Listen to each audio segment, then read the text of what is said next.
The advice and opinions expressed by the host of Autism Live and her guests are meant solely as suggestion and should not be in any way construed as child-specific advice. The Center for Autism and Related Disorders advises working with a board-certified behavior analyst who has experience with autism before starting any intensive behavioral intervention. Any choices you make in determining your child's treatment are completely at your own discretion.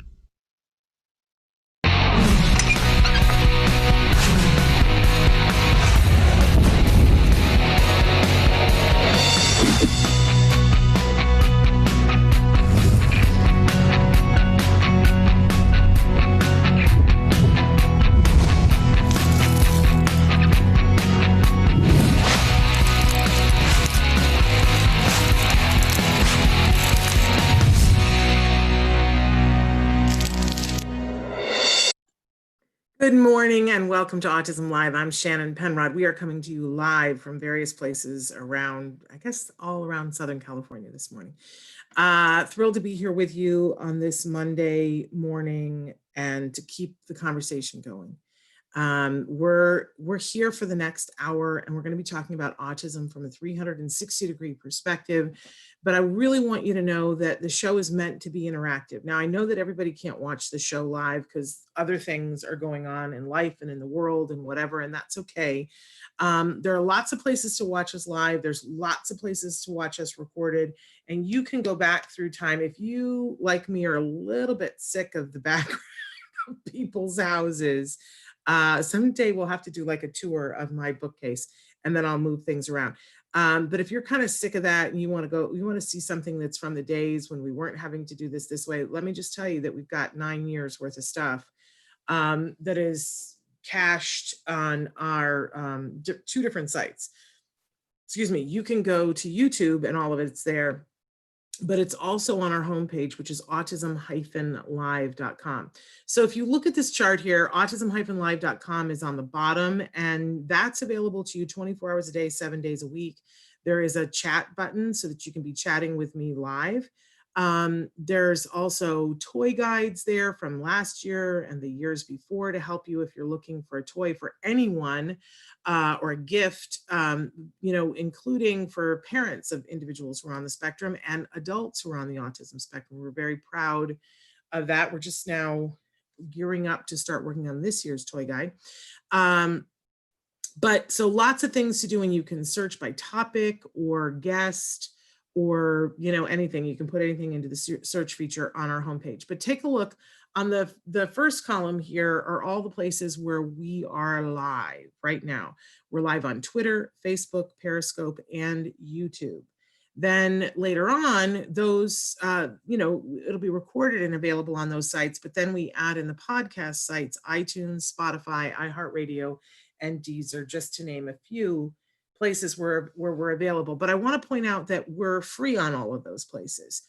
And that's super important to me because when my son was diagnosed with autism, and in those early days when I was up a tree, I was like, I don't know. And, you Google autism and man, it's the Wild West, right? And you're going to find a whole bunch of things and you just don't know which way is up. I wanted to be able to find a place where I could learn things in depth, like a conference, but I couldn't go to an 8-hour conference. Who's got that kind of time, especially when you're in the early days of autism? I mean, seriously. And I didn't want to have to go someplace else, and I didn't have any money. And even getting to the library to check out books was hard, because just like, that meant putting my child in a car, going someplace, and having to corral him while I looked for books. So I wanted there to be a place that you could find 24 hours a day, 7 days a week that was free. Free to everybody, not just free here in the United States. We have more and more people joining us from around the world. Oh my gosh, that just fills my heart with joy because there was a day when I was on my kitchen floor. This happened in several rooms, not just one. But I also know it happened in the bedroom too, that I was on the floor on my knees and praying and saying, please help me to help my child. He was diagnosed at 2.5. And I was saying, please help me to help him. Don't let my story be that I'm the mom who couldn't figure it out. Please help me to know what to do, make it clear. because the way I pray, I'm very frank with with my belief systems, and I'll say, please make it clear, because you know how I am. Sometimes I miss stuff, right? And I promise that if you help me to know what to do for my kid, I promise I will do it. And I promise I will help others when my kid is doing better. And that's why I'm here. Let's be abundantly clear about that. That's why I'm here. That's why I care. That's why I try to do whatever I can for you. That's why I ask you to write in, put me to work, ask me a question. If I don't know, because let's be honest, and I like to say this at the beginning of the show, I'm not an expert in autism. Yes, I've been hosting shows about autism now for over a decade, and I've interviewed a lot of people. I won't say that I've interviewed everyone, because that would be ridiculous, right? But I've interviewed a lot of people, a lot of experts, and I've learned a thing or two. Yes, that's true. So I have a very vocal opinion. I like to say that it's an informed opinion, but that's relative too. But I'm not an expert. Let's be abundantly clear, right? But I really wanted to make sure that there was a place where somebody was giving you the opportunity to find your answers.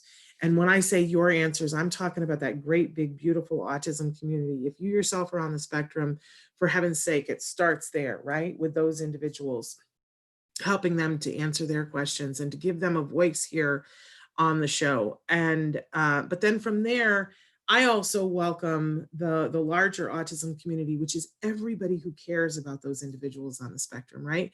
Because we have a voice in this equation to be able to help those individuals, to help fight for the support and the dignity and the education and the employment and the housing and all the things that the people we love on the spectrum so richly deserve. So that's what we're about here. Not about telling anyone who they need to be, how they need to be. I just want to be abundantly clear. But when you have had the experience, as I have had as a parent, where my son was face down in the hallway, the front hallway of somebody's house, crying and saying, please, what do I have to do to get them to play with me?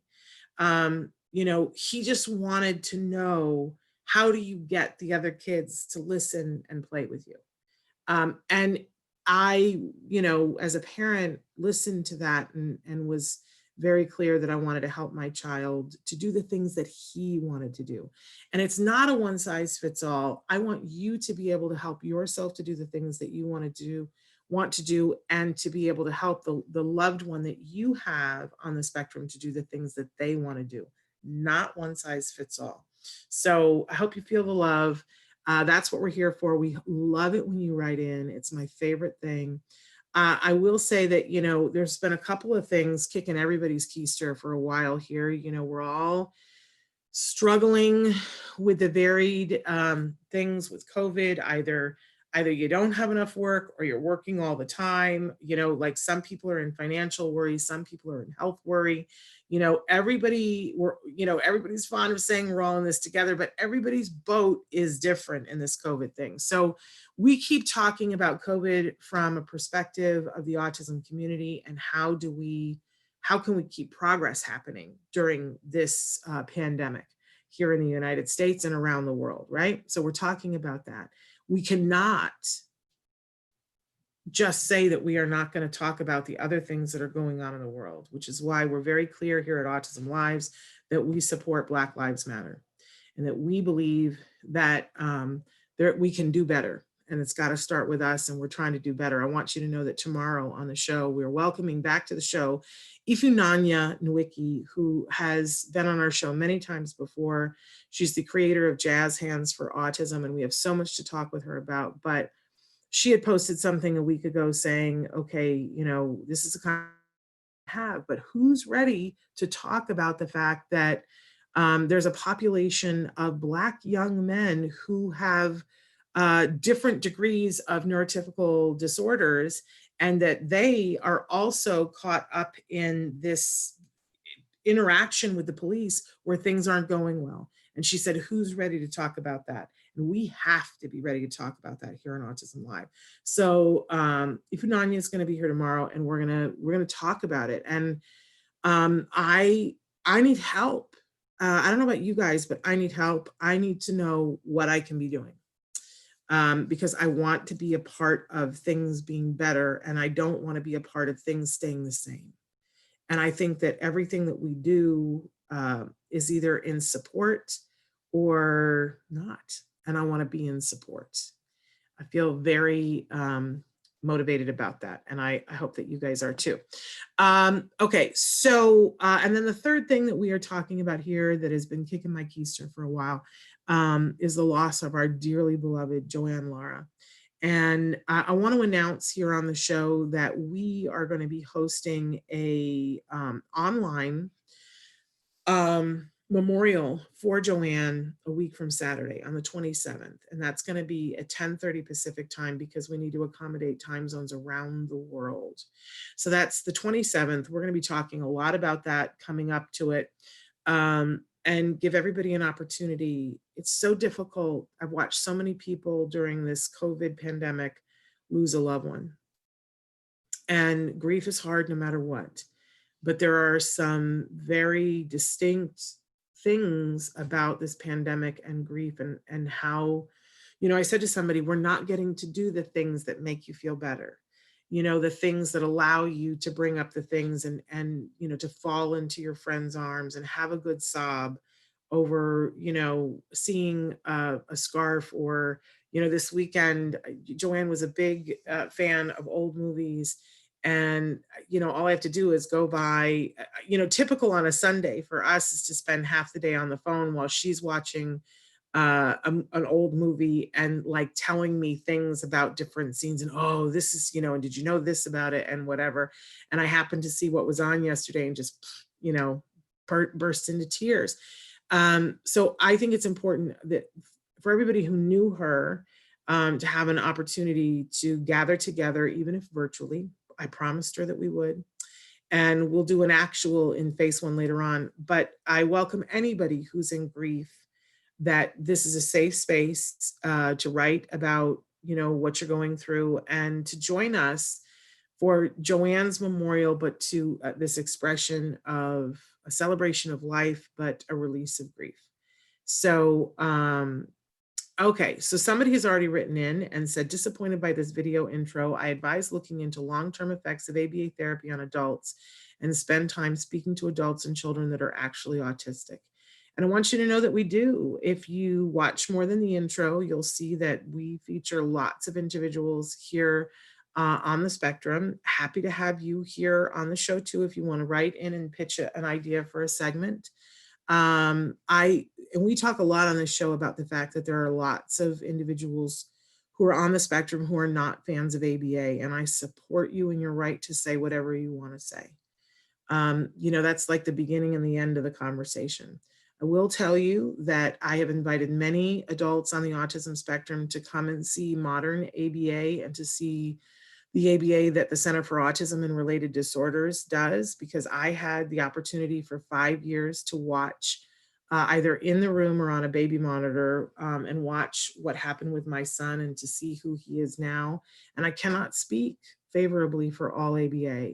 And I cannot speak favorably for all ABA across the years because I understand some of the things that used to happen with some of the ABA providers. And I totally agree with you that there are long-lasting effects for individuals who did that. I just want to say to you that I'm a parent that would not allow that for my son. And there are a lot of parents that would not allow that. And there is a governing board now with certification for people that does not allow that. I would love to see Judge Rottenberg's center shut down. And I almost said a 4-letter word. I agree with you that there are a lot of bad things that are happening out there, and we urge parents here to be careful and to make sure that they're doing quality ABA. And if you are open to seeing what that looks like, and I know it could be traumatizing because of the things that you've been through or things that you've heard, but if you're open to it, I will absolutely make an arrangement for you to see what it is that we're talking about here, because what good quality ABA did for my son was amazing.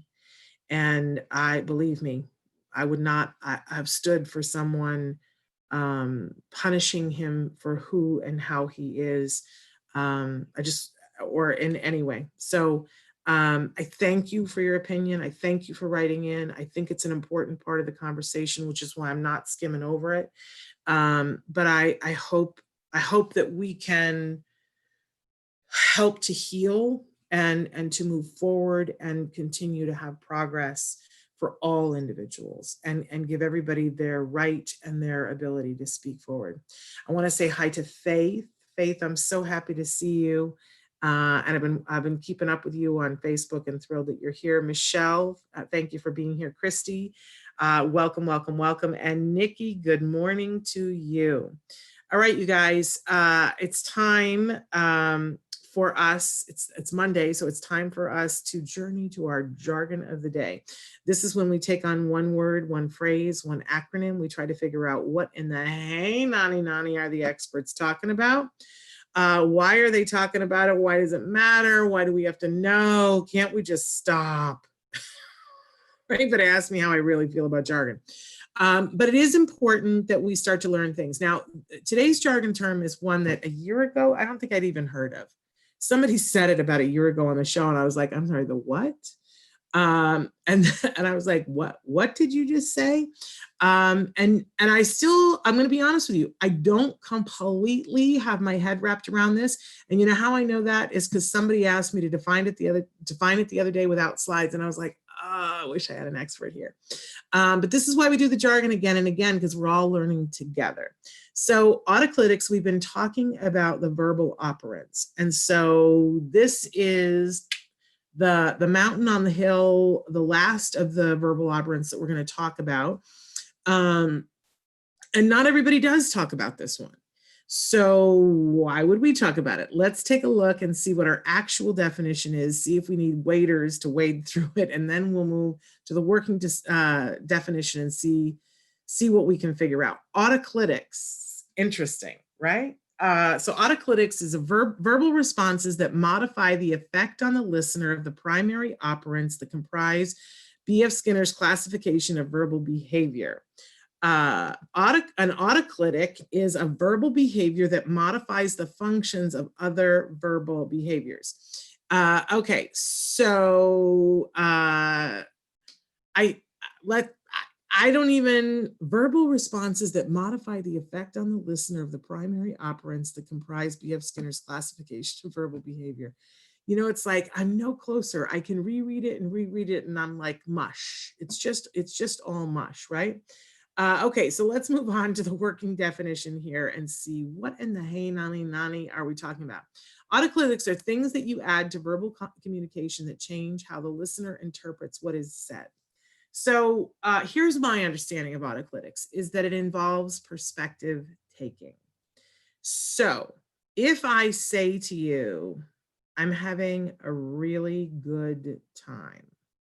What I said was, I'm having a really good time, but you took meaning from it and you might have thought, oh, I don't think she's having a really good time. So what was it that gave that away?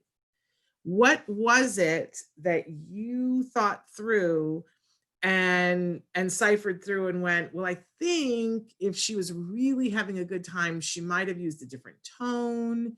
Her facial expressions might have looked different. So that's in the neighborhood of autoclitics. But it's from the expressive side, right? But pretty much every one of the verbal operants, we want to work on both expressively and receptively. So first of all, as an individual, I want to be able to communicate as fully as I can. And being able to say to somebody, yeah, I think I can do that, right? Conveys a whole lot of meaning. It's like you know what it is? It's the thing that gets taken out when you text. Right? If you had no emojis and you were just texting, you know how confusing it can be because you're like, well, did they mean that this way or did they mean that way? It's hard to tell because I don't have the nuance. I didn't see the face. I didn't see how they said it, right? And we use emojis to kind of give clues to what is really happening. That's autoclitics.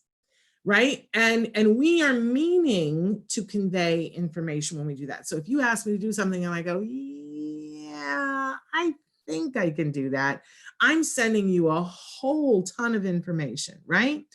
But it's got to work both ways. I have to be someone who understands facial expressions, tone, and all the different things, prosody, all the different things that are in that intonation, to be able to take meaning, so that, for instance, if someone says to a person who has a ASD diagnosis, yeah, I think I can do that, right? That person needs to be able to realize that's not really a hard yes, right? And this is where confusion ensues, right? Just like when you text and you don't have emojis. So, Autoclitics, really high level perspective taking communication that is tough to put your finger on, right? But think about being in a relationship with someone, friend or romantic, and all the different times that there's nuance, because you know the person and because you're listening and you're tuned in. And if you weren't tuned in and didn't know Autoclitics, there would be times, and listen, in every life, there are times when somebody misinterprets something. And you have to then use a skill called repairing the conversation, where you back it up and go, hey, I'm not sure, were you meaning that sarcastically?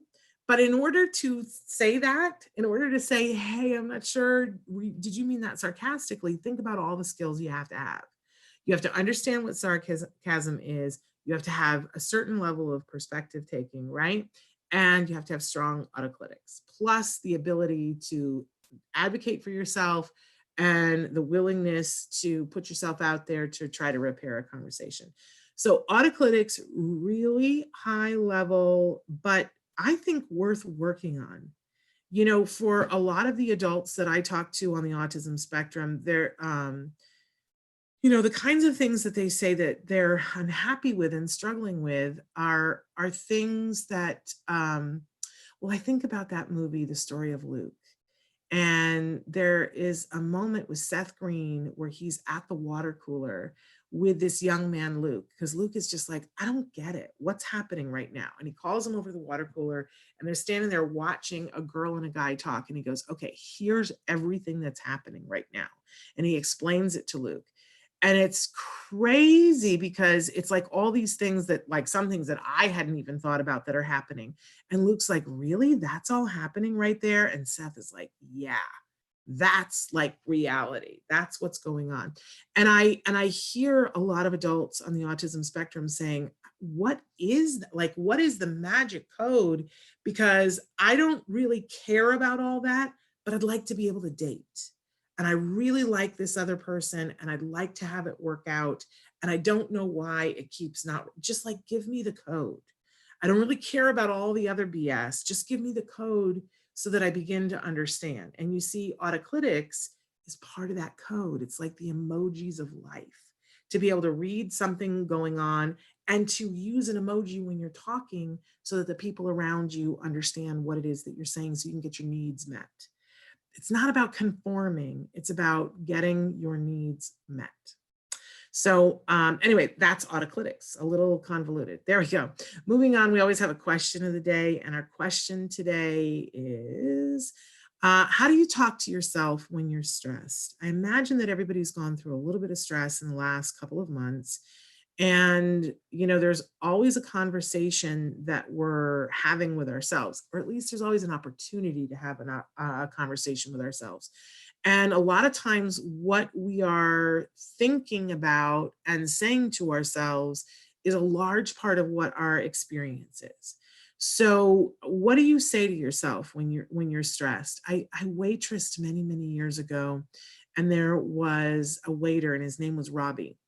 And I love to watch what Robbie work because he would talk out loud to himself the entire time. So we'd be in the kitchen and, you'd be slammed, and there's just like no way that you're going to be able to help all the people and get all their food hot to them and keep them happy and not have them waiting, because the host was an idiot and would always seat an entire section together, which is not how you do it, right?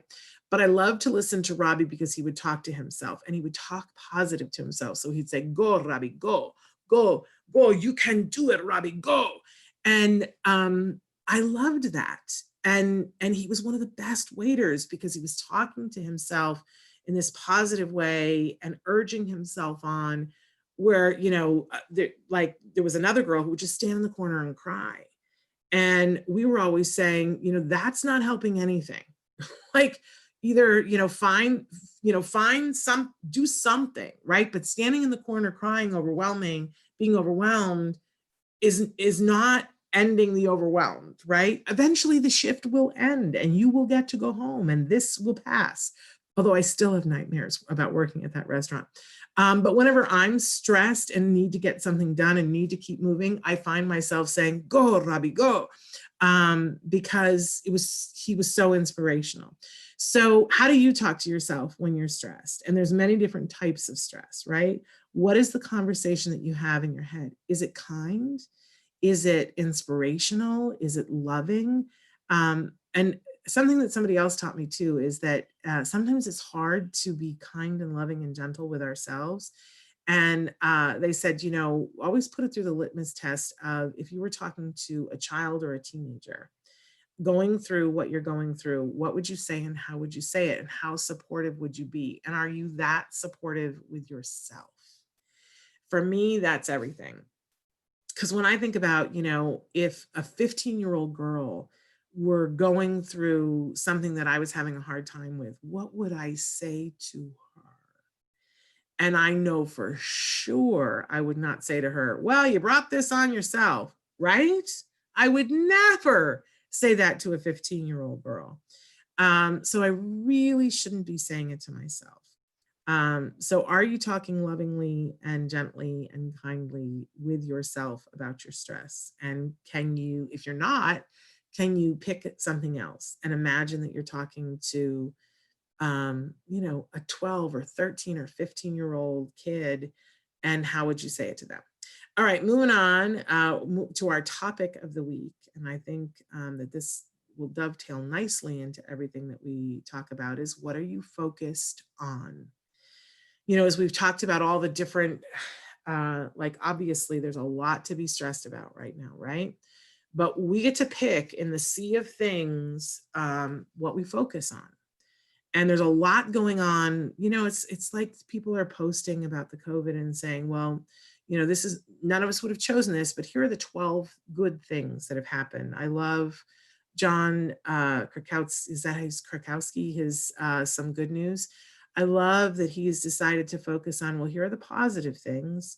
It doesn't wipe away it's not negating the other things that are happening, but it's giving us that broader global view. And even the things that are hard and challenging right now, what part of it do we want to focus on? For me, I want to focus on being a part of the solution, which means not being complicit in keeping it the way it is. That's what I'm trying to focus on right now. How am I complicit? How has my silence added up to the reality of what is, and how can I change that? I don't know yet, and I'm looking for help, but I know that when the student is ready, the teacher arrives. And I'm hoping that my teacher, I'm listening. There's plenty of teachers that are out there, and I'm hoping my teachers will help me to rise, and that all of us will rise to something better. You know what I'm saying? But what are you focused on? I've had to do that about my friend dying and saying, what part of this do I want to focus on? It's very hard. I want to focus and be despondent about the fact that the way that she went was during a time period in which it sucked. I'm just not going to candy coat it, right? Like, my brain wants to focus on that. And then I have to remind myself that's true. But it is what it is. And is there any part of it I can change? No. What do I have the capability to focus on right now that I could change? And I can help to have her legacy live on through her work. I can do that. And then, my boat tilts a little bit better to the good, and I go, okay, now I've got something to do.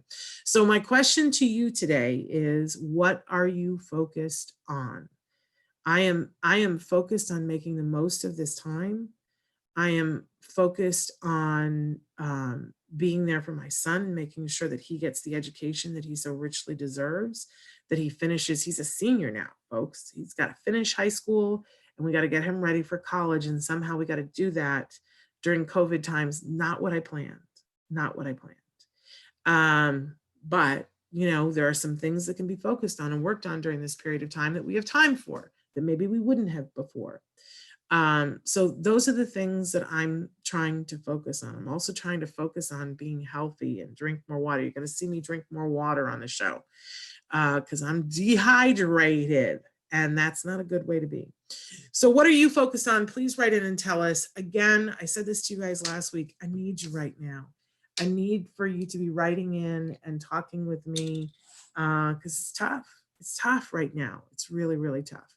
So write in, be with me, be here. Okay, we got a great show for you today. We are welcoming back to the show, of course, because it's Monday, our fabulous, fabulous legal counsel that helps us sort through what's legal and what we should be doing. Bonnie Yates, special education attorney from the Tollner Law Offices, is joining us any second. And then we're also going to be looking to have some time to talk with you guys about things that you need to talk about. So Traven, is Bonnie with us yet? See, I drank water. I don't know if Bonnie's there. Ms. Bonnie. And while we're waiting to see if Bonnie is here, I want to remind everybody that she is with Tollner Law Offices, and it's just a little too close, right? It's like, you do not need to get that close to my face. Bonnie is a special education attorney, and what she does is answer questions for us that you guys write in, and then she also gives us the 411 on things that are happening, especially during this COVID time, about things that are happening in special education, because most of you, your child has an IEP or a 504 plan, and that is something that needs to be followed. And if you have an IEP, then you have services that you were supposed to be getting, and almost nobody that I can think of that I know got all of those services during the last 12 weeks.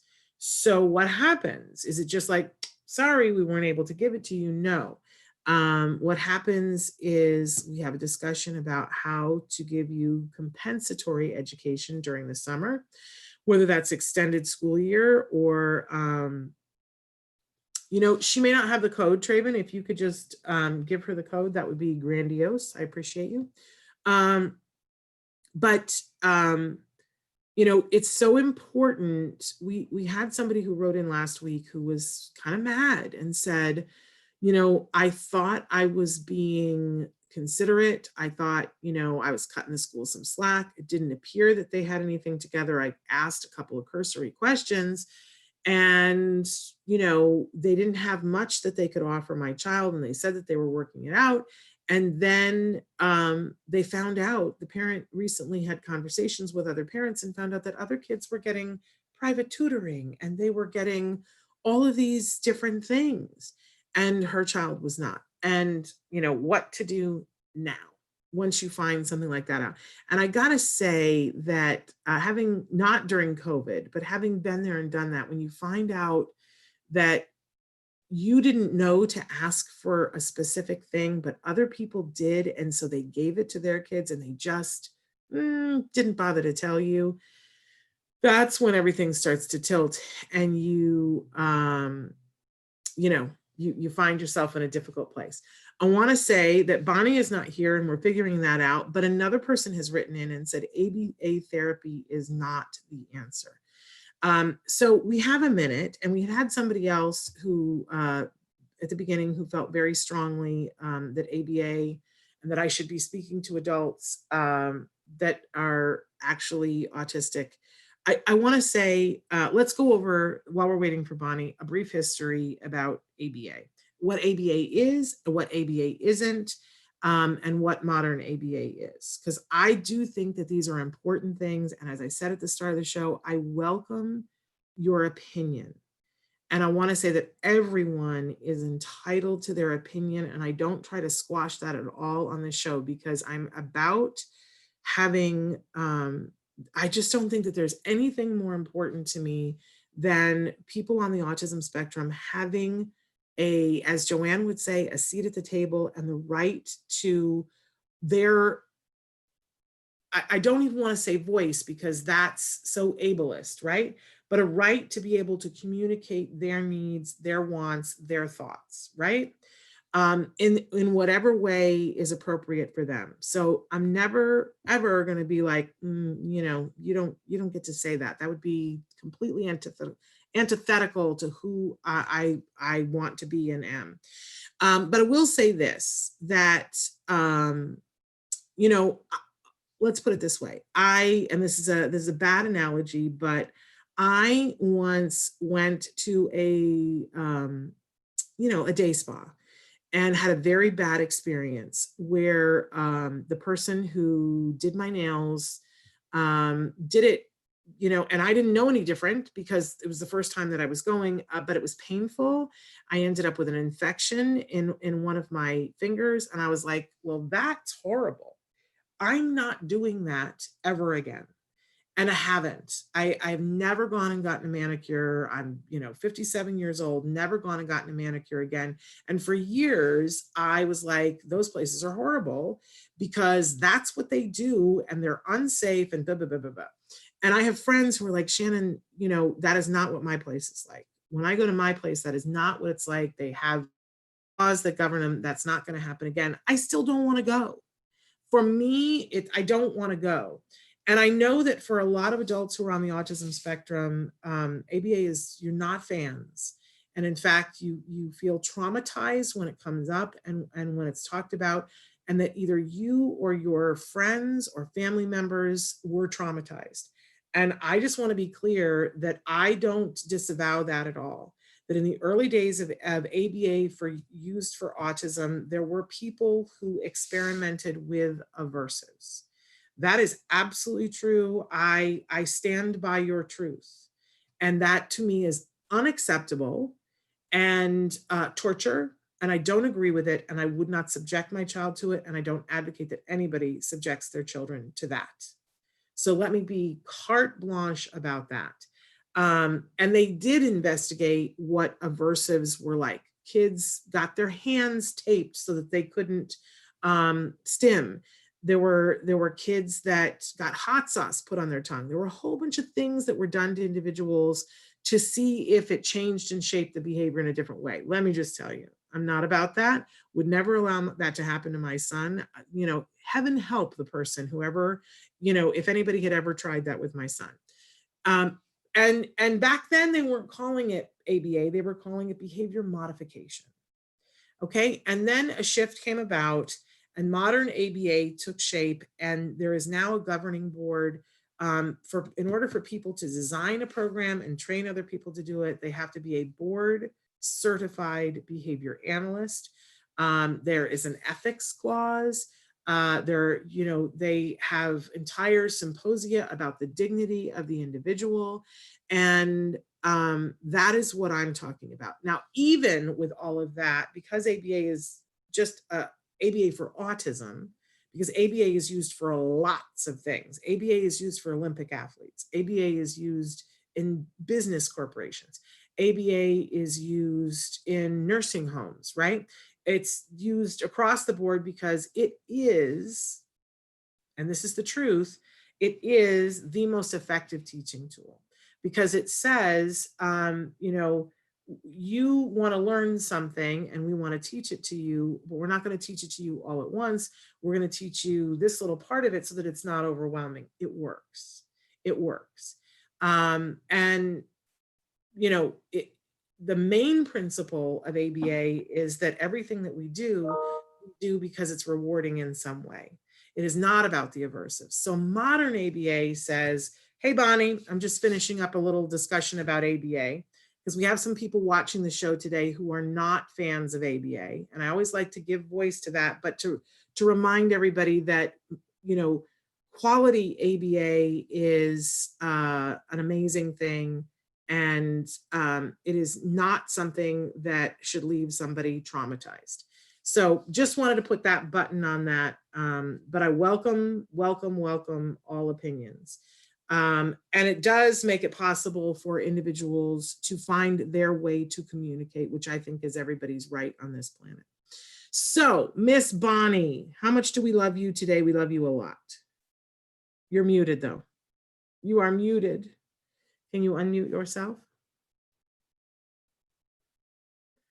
Okay. There you are. Good morning. How are you today? I'm good, thank you. How about you, Shannon? Good. And I talked just briefly before about the fact that you're joining us under the auspices of the Tollner Law Offices. Maybe you could talk briefly about them and about where people can reach you and the disclaimer. Sure. So Tollner, spelled Tollner Law Offices. We're an 8-attorney firm. We do special education, regional center, civil rights, disability discrimination, and university cases, which is, people run into all kinds of problems with accommodations in college. We are San Jose. My office is in El Segundo. We have another office in Anaheim, in Irvine. Our longer term goal is to also start representing people in parts of the state where there isn't a lot of attorney coverage, like Bakersfield, Fresno, Northern California. And we think we're going to be able to do more of that now due to the success. There have been some very positive sides to all the digital interaction we've been engaging in, even though I, don't think I would have ever volunteered for it. So we're answer questions on this show if you have them about your rights, DEA and other pertinent statutes. It's not a substitute for good, solid legal advice about your own case.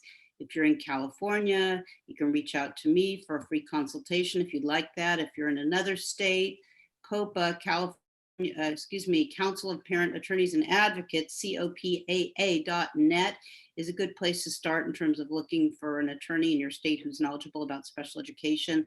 I would just add, in general, if you are having trouble finding a reputable attorney in your state for whatever area the area is, you can always talk to your state bar, because they have directories of people according to specialties.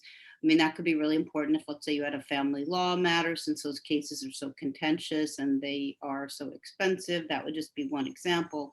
But if you're getting stuck, the thing about attorneys is there's always an attorney to fit every need, just about. So it's just a question of finding them. We were talking last week about things that appeared on the Special Ed Connection legal database information for educators and school district attorneys. I'm going to continue with some of that because I don't think we have any questions. Is that right? We had two questions that came in quite late on Friday, and I didn't send them over to you. They're kind of general, and I don't know if you want to wait and do those next week, or if you want me to tell you what they are. I think I'm going to have you send them to me. I'll off air. I'll look at them and see if I need more facts, and we'll do them next week. Fabulous. You guys, when you send the questions, we will always preserve your confidentiality, but the more specific you can be about, state, age of child, disability, do they have an IEP or 504 plan? That's all important because the answers vary depending on those things. So Paige has written in and asked for a link where we can go to for it. And I don't know which it you're talking about. Are you talking about Tollner Law Offices, the learning thing, or quality ABA? Why don't we give her all three? If she wanted to, is there a link to where she would go to Tollner Law Offices? It's very easy just to Google it. Okay. And then for the space that you went to, is it something for this learning? I can't remember. That's not accessible to the public. I have a subscription. Okay. So there you go. And then for my money, if you want good quality ABA, my child was treated at CARD. And so I encourage you to go to centerforautism.com for the highest quality of ABA. Okay, so Bonnie, what are we going to talk about? What is on that site this week? We're going to talk about where we are now. Okay, we're going to talk Okay. about where we are now. And first, I want to say, I think at some point, we should have like a town hall meeting about ABA, because of what I'm seeing, guys. I mean, there were always people for whom ABA did not resonate, and a lot of them ended up doing floor time. But they were really in the minority of kids that I saw. And I'm not saying kids can't improve with floor time. I'm sure that they do. But the best results that I saw were from ABA treatment providers that had a lot of fidelity with respect to how they assessed kids and then provided the services. And I have seen, amazing results. I'm also really scared about this because I meet parents now that don't understand what the research said, and they don't understand that not all ABA companies are created equal. And so there are common misunderstandings that I'm seeing. I mean, like in dialogue with somebody who has a science and research background, his ABA provider told him he needs only 6 hours a week of ABA. That was something that it never would have occurred to him to second guess. I shared the research with him. And He was did he open. lose his mind then? No, and you know what? To his credit, he was open to hearing the information rather than just going into like a defensive, bug curl position because it's so upsetting to be told your kid has been getting a suboptimal program. No, he's following up. But I had a heartfelt exchange with this person, and I said, one of the sadnesses for me is to like get people who say, we did ABA, what's the big deal? And you say, well, what do you mean? And they say, they describe a situation in which someone came into the home a few hours and did parent training, never worked directly with their child. Yeah. So there's, where before we had a small filtering process to go through because it was like CARD and a couple other companies. There's just so many companies out there, and you really have to vet them. And we can talk about how to do that. We don't have to do that now. But Let's that's have a one town aspect hall though. where we are. Let's have a Yeah, town it's hall though. important. It's really, really important because when I hear that people are anti-ABA, I mean, this world has to be big enough to allow for a divergence of views, and I don't need anybody to just lockstep with me because I say that it saved my child's life. But I want to just make sure that if you're of that opinion, that you've had access to really evaluate what a good ABA program would look like. So that's one of the aspects of where we are now, as a country in terms of saving our children's lives with treatment, which, I think I haven't been shy about saying that if your 3-year-old gets a diagnosis of autism, it's not any less urgent than if your child got a diagnosis of leukemia. You've got to intervene. You've got to intervene aggressively, and you got to stay the course. And I mean, for me, it was easier because there was nothing else to do. There was I went to a few special day classes. They were horrible. I went into my own fetal position and I was like, well, I don't really know about this CARD thing, but God, it's like saying that he might have some degree of independence by kindergarten. So why don't I just try it till kindergarten? And then if it's really not working, I can always go back to a special day class. Of course, in those days, they weren't, the special day classes weren't sort of like, what is it called? Like when you stage your home to sell it, the special day classes are like staged as if they're going to offer you ABA, but all you're going to get if you get a 1-to-1 aid is a para-educator who has, very limited, maybe, 30 hours of online training, 30 hours of training, much of it online and from their district. Okay, so I wasn't even planning on talking about that, but be that as it may, that's one aspect of where we are now. Another aspect of where we are now is we're at the end of the school year. So you aren't going to have to listen to me anymore rant and rave about how you need to have an IEP meeting to talk about what's going to happen in the summer and the fall. The time for that has passed, and we can have specific questions on the air in the future about where you are now with reference to the fall. What exactly does your child's special education universe look like? So where we are now is, I mean, we really do need to step back and celebrate for a moment the fact that Betsy DeVos, in her capacity as a spokesperson for the federal government, said no more waivers were necessary, and the district should continue to provide services per people's IEPs. And you know, we didn't lose that, and we're lucky. And she didn't use the opportunity to gut other parts of the IDEA, specifically the attorney's fees provision, which is always confidential, but it does allow people access to the system in a way that they don't have access otherwise. So for summer, like, you know, we can have some ESY questions, we can have some comp ed questions if you're thinking about those things. There were a lot of tips that LRP put out about how to have a successful virtual IEP. And I think it's probably late for those things now. I think almost everybody's done with school. If you, for some reason, have an IEP coming up and you have those questions, we can go over them.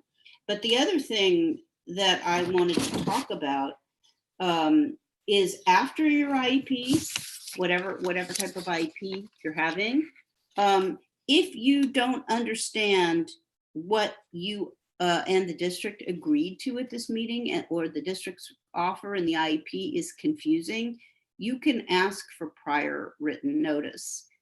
And prior written notice, which is codified at 34 CFR 300.503, gives you parents the right to ask the district to provide you with an explanation to questions arising out of your IEP concerning the identification, assessment, and implementation of your IEP. So if you have an offer that's ambiguous, and I had a couple where it's just like, hey, wait, I can't keep up, which thing are you offering?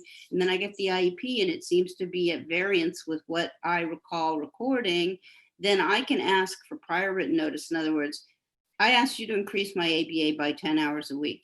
You said no, you weren't going to do that. I don't understand what your basis is, and I don't understand what research and documents you relied on, and I want prior written notice. And they need to give that to you within a reasonable time. So now is the time basically for you to be reviewing your IEP, making sure that your IEP is in some shape where if school does reopen in the fall, you will be able to have an IEP that is working for you when your child goes back to school, if he or she does in whatever capacity. So, you know, review your IEPs, ask your questions, ask for prior written notice, and then we could take it from there on the show in terms of your questions, because my fear, and what I have been fearing since March 11th, was that there was going to be a huge backlog. There were going to be people that were left in limbo. And that, coupled with the fact that we might be entertaining multiple scenarios in terms of how we would go back to school, whether it's a staggered day, distance learning, some combination of online and in school. I knew that was going to be, what's the word, varied enough, and maybe ambiguous enough, and maybe not really codified enough that you really, really needed your IEP document to be tight. And you need to understand what's in your distance learning plan too.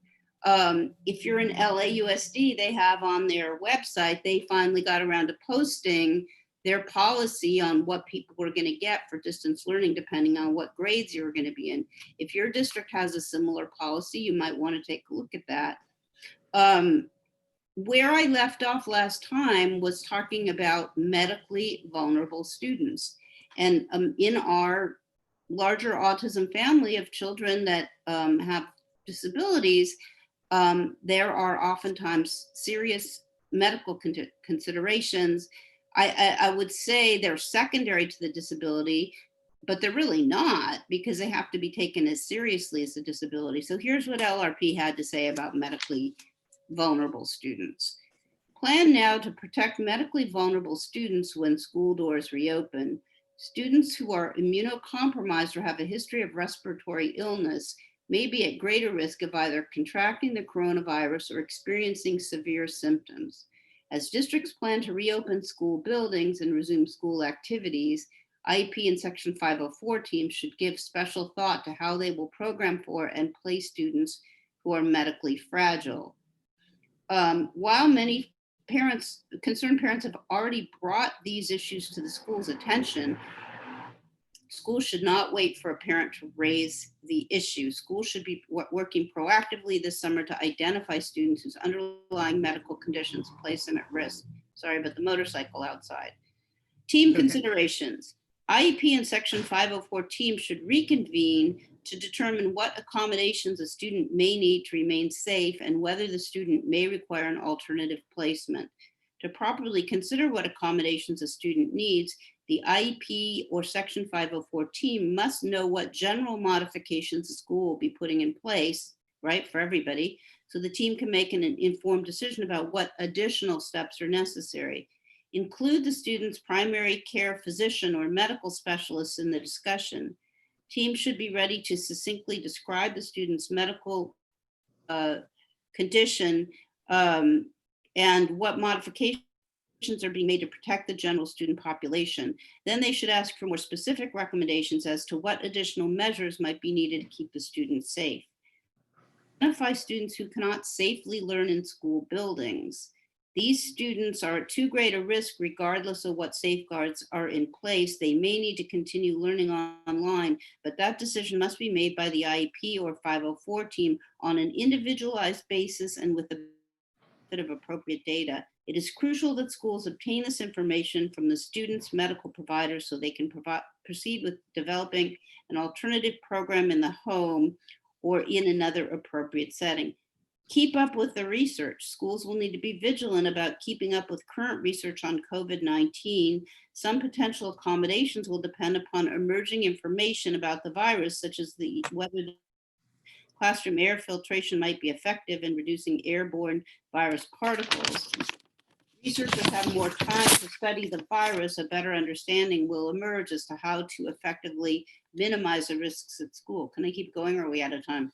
We're out of time, and I have a question because my concern with what you just said is that in the current environment that we are in, we've already had a problem with this before we had COVID, that the current medical, it's very hard right now to get a doctor to say that your child is immune compromised because they're afraid of that being misinterpreted because of the vaccine situation.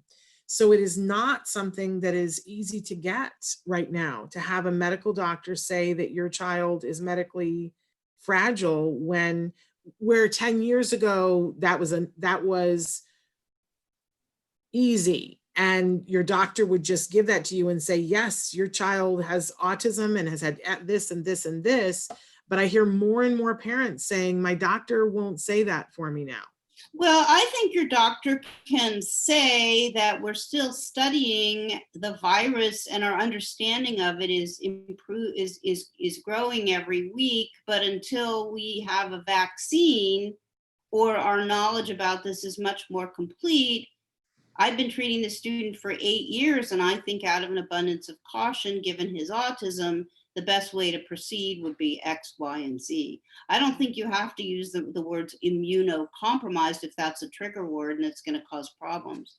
Yeah, I do think it is. In terms of what else there is left to say on this, there's a discussion about programming considerations, flexibility considerations, and a few other things, and we can take that up on the show next week. Okay.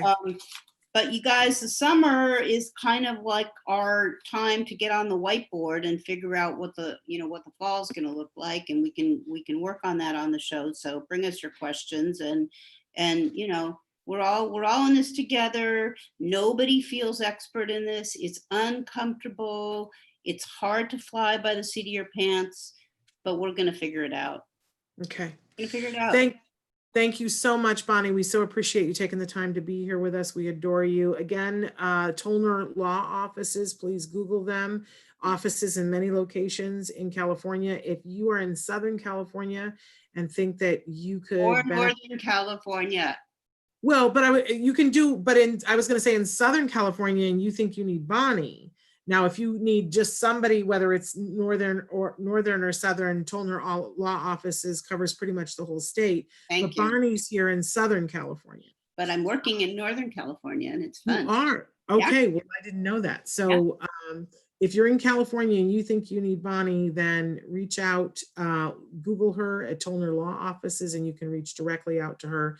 She's pretty fabulous. I know this firsthand. And you know what? Uh, I've got time now, but I'm not going to have time later. So, so reach out. Now is Yeah, the got a moment. little lull. Yeah, exactly. Now is the moment. Okay, thank you so much. Shannon. For Bye, I'm going to everybody. call you later on today. So Okay, thank good. you. Lots of All love, right. guys. Stay safe. Mwah. Bye. We're going to end the show, but I wanted to go over just a couple of things. Tomorrow on the show, we're having Ifunanya Nowicki on, and we are going to take on the conversation of race and different abilities and police. And I know it's going to get difficult, but we need to be talking about it. I also want to say that somebody wrote in and said, my son went to therapy place that held him down to calm him down. And I hated it. It didn't work out well for us at all. And I'm sorry to hear that. There are everybody who walks in a door of an ABA professional is an individual and deserves to be treated like an individual. There are different techniques to prevent somebody from hurting themselves or other people. And in the wrong hands, those can be very scary and detrimental. Please make sure that the ABA provider that you're working with is someone who is reputable and that is looking at you or your child as an individual and is giving the highest quality of ABA, which, to be clear, does not allow for aversives and really works in giving rewards instead of taking things away. That is what my son had the benefit of, and I hope that you all have the ability to have that in your lives because, as Bonnie said, it's life-changing. It's absolutely life-changing. So I thank you, though, for everyone that is here today and all the different opinions that we heard today. They're all always welcome. I want to be clear about that. And the offer stands. If you are someone who's like, well, okay, I want to see this good quality ABA that you're talking about, let me know. I can hook you up. All right. Thank you all for being here. We'll be back tomorrow. Until then, give your kiddos a hug from me and one for you too. Okay. Bye-bye.